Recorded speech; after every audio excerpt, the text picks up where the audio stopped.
Fala aí pessoal, tudo bem? Sou o Antônio da JCL. Eu quero fazer um convite para vocês para mês de dezembro agora, tá? Último treinamento do ano, tá? Nós vamos repetir aquele treinamento de um dia, onde nós vamos ajudar a vocês entenderem todos os mecanismos de funcionamento de um smartphone, formas de testes, tipos de defeitos e reparos, tá bom? Então é um dia inteiro de treinamento, vai cair num domingo, no dia 19/12, serve para quem não tem tempo, né? Quem trabalha a semana inteira e precisa fazer um treinamento rápido, né? O domingo vai estar aí para isso, dia 19/12, um treinamento que custa R$150, tá? Com certificado, vai ter um cafezinho da tarde, vai ter tudo aí que vocês precisam aí para ter um dia agradável. Nesse dia de treinamento, o nosso foco é análise e interpretação de esquemas elétricos e vamos tratar os principais defeitos dos smartphones. Então nós vamos pegar situações de aparelho que não liga, né, tipos de defeito como curto, tipos de malha primária, secundária, celulares que não carregam, como que mapear e como rastrear, né, as linhas de carga, como se ativam os protocolos de carga, carga rápida, carga lenta, carga USB, carga falsa. Vamos pegar defeitos, né, de aparelhos que não dão imagem ou aparelhos que apresentam problemas de backlight, codec de áudio. Por falar em codec de áudio, deixa eu mostrar aqui para vocês rapidamente como que funciona os nossos protocolos, né? Como nós fazemos aí para poder rastrear os pontos, os setores, né, e os pontos a serem testados, né? Eu tenho uma apresentação aqui. Deixa eu colocar aqui para vocês. Ó, aqui eu tenho, por exemplo, o codec de iPhone 7 Plus. Vamos falar desses dois aí que são os mais recorrentes a dar defeito, né? Então, vocês já sabem o que é codec, né? Do que se trata.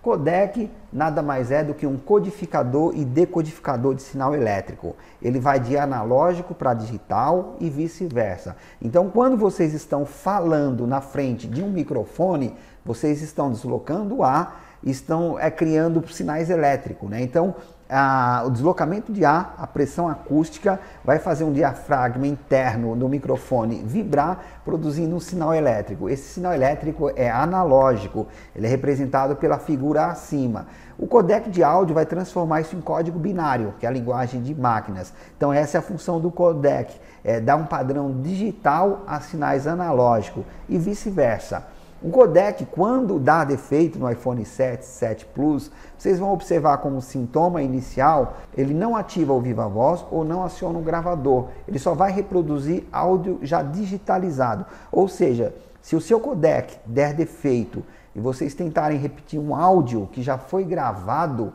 esse áudio será reproduzido. Agora, se vocês tentarem usar o microfone para capturar áudio novo, aí sim o codec defeituoso não vai conseguir reproduzir. Esse é o nosso codec de áudio.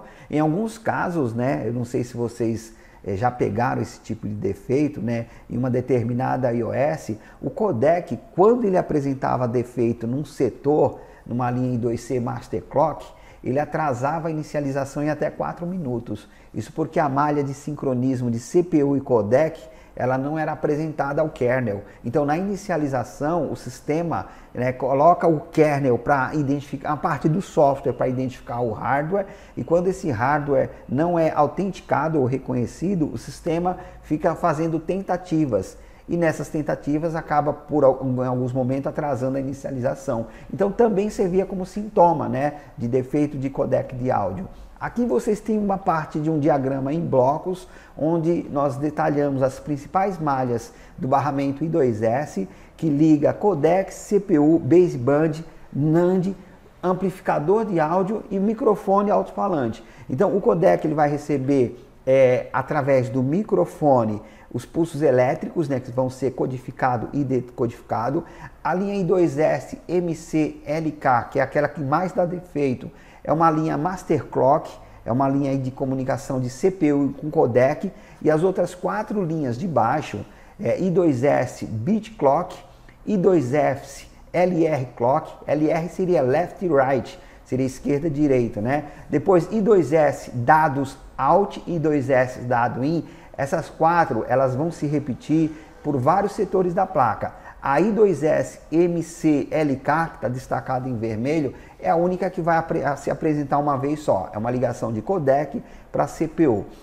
A CPU ela se comunica com a NAND para trafegar dados de áudio por um outro tipo de barramento, que é o PCIe. Tá? A CPU e baseband utilizam o mesmo barramento I2S. Sempre que o áudio é reproduzido de forma já digital, vocês não utilizam a baseband, tá bom? O áudio digital ele vai ficar gravado ou armazenado numa parte da NAND, que contém a firmware, que também contém dados do usuário. Já a baseband vai utilizar a comunicação I2S quando vocês estiverem em conversação. Quando alguém ligar, né, para vocês, ou vocês receberem, ou vocês fazerem uma ligação, aí o codec vai utilizar o barramento I2S com essas 4 linhas de dados, clock, entrada e saída, com CPU e baseband.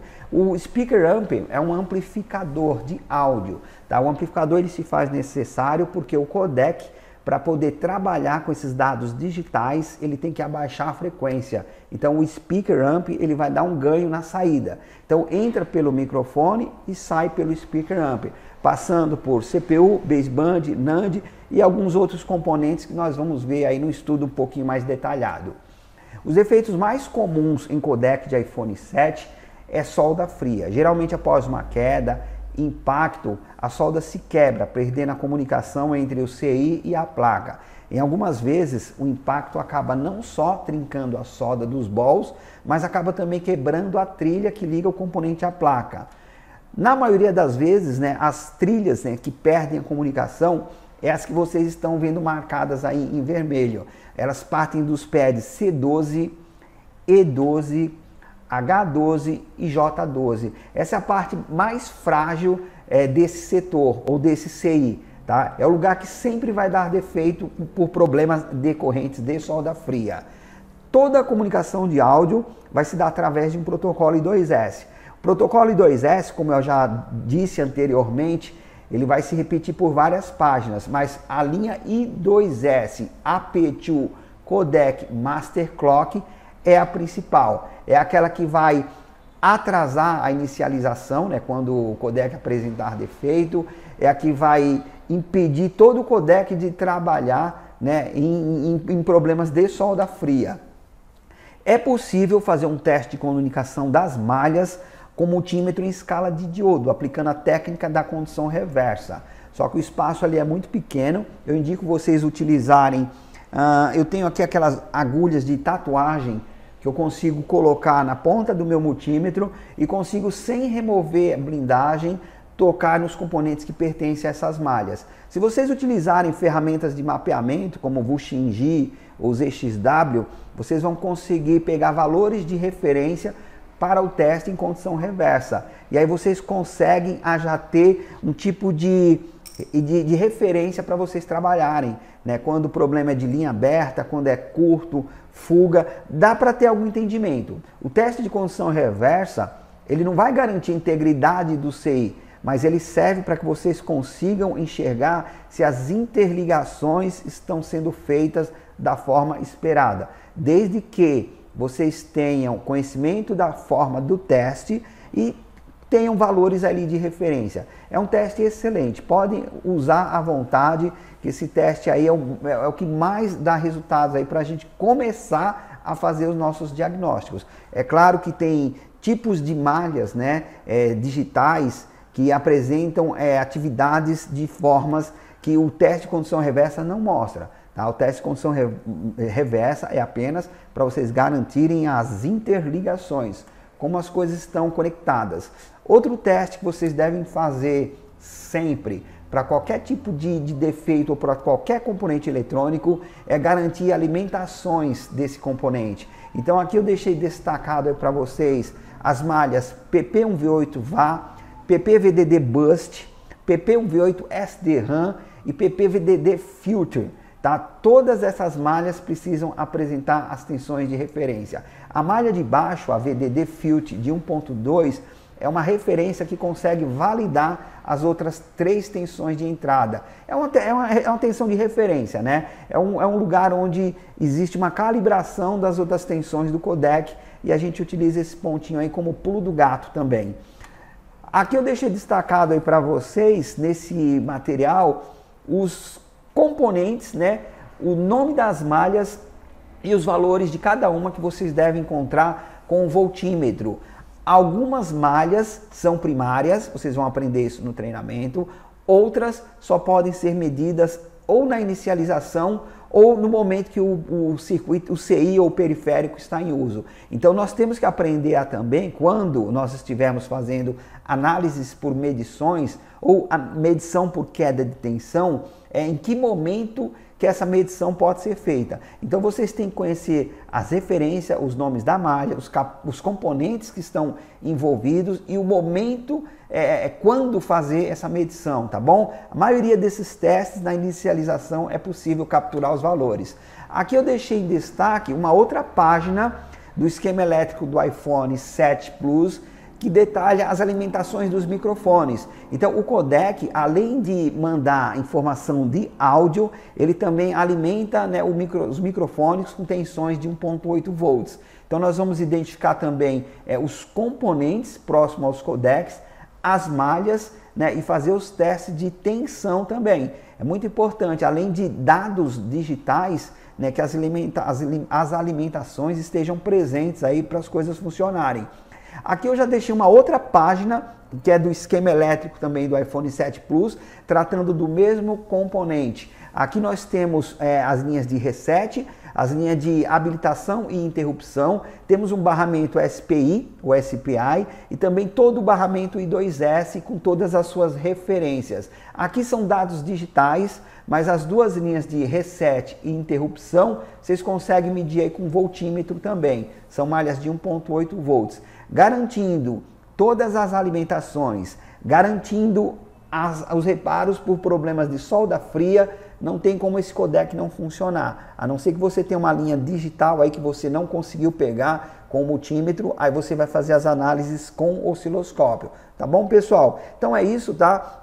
Isso aqui é parte do que nós vamos estudar em sala de aula, tá? Para que vocês possam aprender a mapear, medir, testar e fazer o reparo sempre da forma correta e menos arriscada, porque muitos técnicos eles só conhecem a técnica de reflow, rebalance, ou seja, soldar CI. Tá? A partir desse momento que você só sabe soldar, você está correndo riscos. Você pode danificar um outro componente na placa, né? Ou você pode até inviabilizar o conserto. Então, nós temos como foco entender os esquemas elétricos, siglas, nomenclatura, função de cada componente, saber formas de teste, né, para cada componente, para poder fazer um conserto, um reparo mais tranquilo. Essa é a intenção, é conhecer para depois aprender a consertar. Primeiro vocês aprendem como funciona, aí depois vocês tentam aprender a reparar, tá bom? Então isso aqui é só um resumo, né, do que nós vamos fazer nesse dia de treinamento. Nós vamos aprender então a trabalhar funções, né, e possíveis defeitos aí de cada setor da placa dos smartphones. Eu tratei aqui o codec do iPhone 7, 7 Plus, mas nós vamos falar bastante de Android também, vamos misturar bastante, vamos trocar uma ideia bem legal. Eu quero que vocês aprendam, tá? Então, para isso, eu vou deixar um grupo, né, de WhatsApp para quem tiver interesse de participar desse treinamento de um dia, que vai cair no domingo. Ele vai custar só R$150, tá? Um conserto só você já consegue pagar. Eu tenho certeza que vocês vão tirar algum aparelho da bancada que tem algum tipo de defeito que vai casar com o assunto da sala de aula. Isso é certeza, tá? Então, o único conserto que vocês fizerem, vocês já recuperam o investimento. E o investimento que vocês estão fazendo é em vocês mesmos. Muitos técnicos, eles compram ferramentas, né? Eles gastam fortunas, aí não aprende a utilizar nem a ferramenta e nem aprende a entender a eletrônica. Então, entendendo a eletrônica, investindo em vocês, é que vocês vão se destacar aí dos seus concorrentes, tá bom? Então, espero vocês lá no grupo para tirar mais dúvidas sobre o treinamento. Vai ser um único dia, vai ser num domingo, o dia inteiro, tá bom? E eu espero vocês lá. Até mais, pessoal.